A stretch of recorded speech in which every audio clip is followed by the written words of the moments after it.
Greater Sylhet development and council UK যেভাবে সিলেটের প্রত্যন্ত অঞ্চলের মানুষের কল্যাণে কাজ করছে তা অতুলনীয়। গোয়াইনঘাটের প্রত্যন্ত জনপদে ঈদ স্মাইল প্রজেক্টের আওতায় নগদ অর্থ প্রদানকালে অতিথিরা এই অভিমত ব্যক্ত করেন। বিস্তারিত জানাচ্ছেন মঈনুদ্দিন মঞ্জু, ক্যামেরায় ছিলেন শামীম হোসেন।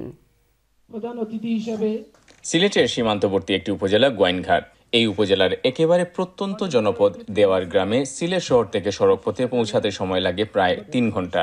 সেই অজপাড়াগায়ে গিয়ে ১৫০ শতাধিক অবহেলিত পরিবারের হাতে ঈদ স্মাইল প্রজেক্টের আওতায় নগদ অর্থ প্রদান করেছে greater Sylhet development and council UK.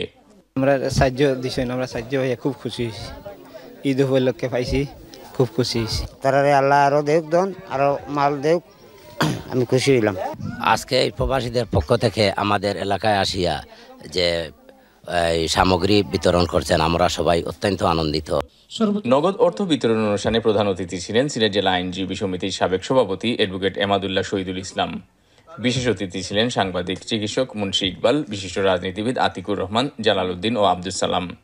অনুষ্ঠানের সার্বিক তত্ত্বাবধানে ছিলেন শামসুর রহমান ফাউন্ডেশনের সদস্য সচিব, লেখক, গবেষক জিবলুর রহমান। অত্যন্ত মহৎ উদ্যোগ। গোয়াইনঘাটের এই যে প্রত্যন্ত গ্রাম, দেওয়ার গ্রাম সরকারি প্রাথমিক বিদ্যালয় প্রাঙ্গণে এই যে মানুষ, সাধারণ মানুষ সমবেত হয়েছেন, নারী, পুরুষ, শিশু, বৃদ্ধ, আমি তো দেখে অভিভূত। শহর থেকে আসতে কয়েক ঘন্টা সময় লেগে গিয়েছে। প্রত্যন্ত জনপদে ওনারা যে আর্তমানবতার খবর রাখছেন, এই জন্য তাদের আমরা সাধুবাদ জানাই এবং তাদের এই বিষয়টি খুবই ভালো লেগেছে আমাদের কাছে। প্রতি বছরই এ ধরনের প্রজেক্ট গোয়াইনঘাট অঞ্চলের মানুষ পেয়ে থাকে এবং তারা দোয়া করে থাকে, যারা কষ্ট করে এগুলোর টাকা পাঠান।